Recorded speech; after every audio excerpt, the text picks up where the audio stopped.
Mars భూమికి రెండవ అత్యంత సమీప గ్రహం మరియు 8 గ్రహాలలో నివాసయోగ్యత పరంగా అత్యంత అనుకూలమైన గ్రహంగా పరిగణించబడుతుంది. పగటి సమయంలో అక్కడి ఉష్ణోగ్రతలు మెర్క్యూరీ మరియు వీనస్తో పోలిస్తే చాలా తక్కువ తీవ్రంగా ఉంటాయి. గరిష్టంగా సుమారు 20 డిగ్రీల సెల్సియస్ వరకు చేరుకుంటాయి.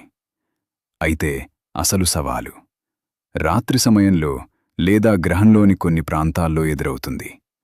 అక్కడ ఉష్ణోగ్రతలు -153 డిగ్రీల సెల్సియస్ వరకు పడిపోవచ్చు. మెర్క్యూరీ మాదిరిగానే మార్స్కు మరో పెద్ద సమస్య దాని అత్యంత పలుచని వాతావరణం. అది ప్రధానంగా కార్బన్ డయాక్సైడ్తో నిండి ఉంటుంది మరియు ఆక్సిజన్ చాలా స్వల్ప మోతాదులో మాత్రమే ఉంటుంది. అంటే అక్కడ మనుషులు శ్వాస తీసుకోవడానికి సరిపడ గాలి దాదాపు ఉండదు. ఈ పలుచని వాతావరణం వల్ల వాయుపీడనం చాలా తక్కువగా ఉంటుంది మరియు ప్రమాదకర స్థాయిలో రేడియేషన్కు గురికావలసి వస్తుంది. మార్స్పై సగటు సహజ రేడియేషన్ స్థాయి 24 నుండి 30 రాడ్స్ వరకు ఉంటుంది. ఇది భూమిపై ఉన్న సగటు రేడియేషన్ కంటే సుమారు 40 నుండి 50 రెట్లు ఎక్కువ.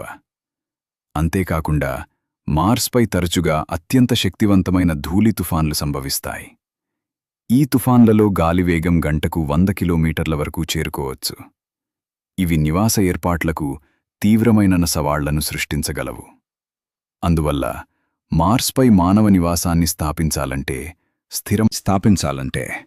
స్థిరమైన గాలి చొరబడని మరియు అత్యుత్తమ ఉష్ణ నిరోధకత కలిగిన జీవన సహాయక వ్యవస్థలు తప్పనిసరిగా అవసరం.